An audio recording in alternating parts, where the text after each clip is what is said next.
আপনার ওয়াইফ কি বলে? এখনো বলে আমাকে, সে তো শাশুড়ি হয়ে গেছে, এখনো বলে যে আপনার মধ্যে এত ভালো আমাকে কেউ আসবে না। আমার যখন মেয়ে গর্বে ছিল আমি ফজরের বেলা উঠতাম, উঠে রান্না বাড়া করতাম, লাড়কি তুলে আমার আনতাম, তখন একটা মজা অন্যরকম, বুঝছেন ভাইয়া। তা আমি হাঁড়ি পাতিলে আমি রান্না করতাম, ওইগুলো মাছতাম, ওকে ঘুম থেকে উঠাইতাম, ওকে নিজে ব্রাশ নিয়ে ওকে আমি নিজে দাঁত করে দিতাম, ওকে খাওয়াই দিতাম, ও আমারে খাওয়াই দিত। মানে একটা কত সুন্দর মিল মহব্বত ছিল। আর সে মানুষটা যে আমাকে এইভাবে এতটা ধোকা দেবে আমি জীবনে ভাবতেও পারি না, স্বপ্ন আমি এটা ভাবি নাই। তাই তারপর আমি ওকে একটা কথা বলছিলাম, আমি আব্দুল্লাহ আমার নাম, আমি আমার সামনে পিছে কি আমি সব বলতে পারি যে তুমি আমাকে ছেড়ে চলে যাবে কেন, এই তুমি আমাকে অনেক ভালোবাসো না? আমি তো অনেক ভালোবাসি, কিন্তু আমাদের আমার একটা রহস্য, কারণ একটা রহস্য লাগে, তোমার সুযোগ পেলে তুমি আমাকে ছেড়ে চলে যাবে। আসলে ও চলে যায়, এখন আমাকে বলে আপনার কথাই ঠিক। আর আমি ওর ফ্যামিলির যত ফটোগ্রাফ দেখছিলাম বিয়ার আগে, বিয়ার সময়কে আমি সব দেখে বলছিলাম তোমার আব্বু এরকম, তোমার বাবা এরকম, সব রাইট। আমার মুখের দিকে তাকাই দিচ্ছে, আপনি কে? তাহলে আমি কে? তুমি যে আমি সে, তোমার আল্লাহ যে মানে আমি ওই দিতে পারি, তুমি আমি ছিলে, আপনি যদি সব জানেন আপনি এসব কে ভেবে, আমি কে জানি? আল্লাহ আমার যা দেশের অনুমতি আমি ওইসব পারি।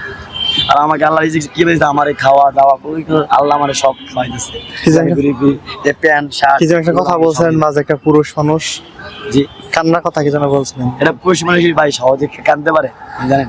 সহজে কাঁদেন। আমার বউ বলতো, আমার বউ আমার এখন বলে আপনি কি পাগল, আপনি এত কাঁদেন? আমি জানেন আমার বউ রাগাই করলে আমি ওর পায়ে পড়তাম, ওর রাগাই করে যা ধরতো না, এটা আমাকে তুমি যেমন আমার মাফ করে দাও, এই করো সেই করো, ওর পা ধরে মাপ চাইতাম। কিন্তু আমার সহজ সুযোগ নিয়ে আজকেও আমার সাথে এরকম করলো। আজকে ওর দিন ভালো, কালকের সঙ্গে কথা বলছিলাম, আপনাদের ইসলাম কি যেন একটা কথা বলেন যে একটা পুরুষ মানুষকে এত কান্না করতে পারে, বলেন এটা? একটা পুরুষ মানুষ এত কান্না কখন করে?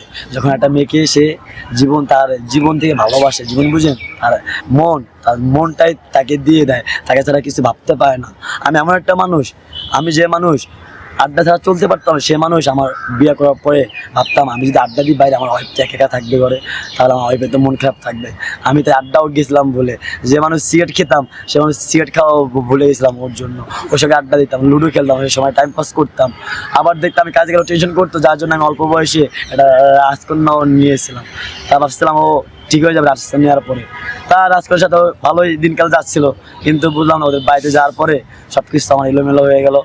ঠিক আছে, তা আর কি বলবো, সারাদিন ইনকামের টাকা কার কাছে দিতেন ভাই?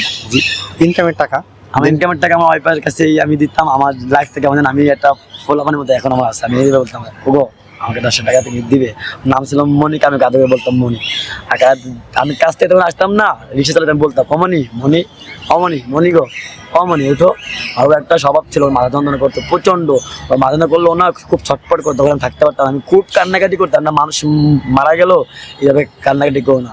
ওর জন্য আমি যা করছি, আমি জীবনে ধান কাটি না, জানেন? আমি ওদের বাড়িতে যাই ধান কাটছি, ওদের ধান সেদ্ধ করছি, ধান চুটছি, পরে ধান মাথায় নিছি, ধান ছাদে উঠাইছি, শুকাইছি, পরে পুকুরে ভিজাইছি, সেদ্ধ করছি।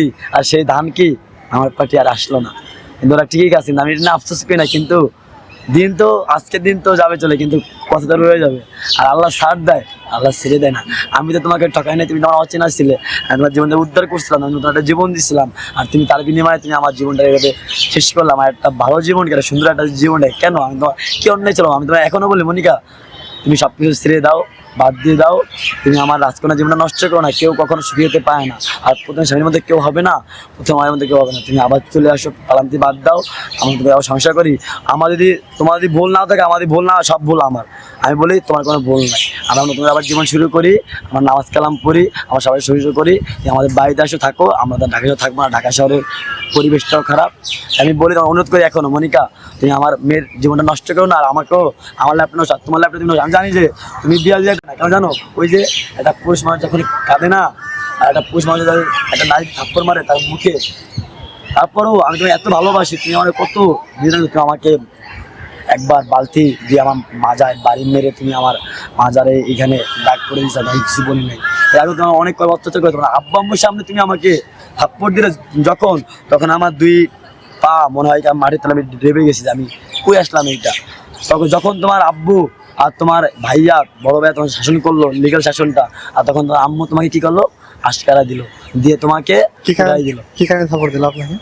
আমাকে থাপড় দিল, মানে ওর যে বান্ধবী খালাতো বোন ওরও প্রেম করে বিয়ে হয়েছে, কিন্তু ওরটা আবার ফ্যামিলি মেনে নিচ্ছে, নেওয়ার পর অনুষ্ঠান করে বিয়ে হয়েছে না, ওইটা দেখে ও আমার সাথে পালামি শুরু করছে যে এখন ওরও অনুষ্ঠান বিয়ে করতে হবে। এখন আমার তো ভাইয়া মেয়ে আছে, ও যদি মেয়ে হওয়ার আগে যদি বলতো আমরা করতাম না, আমরা একসাথে ওয়েট করছি আমাদের বাড়িতে, কিন্তু ওর ফ্যামিলি কেউ আসে না এবার।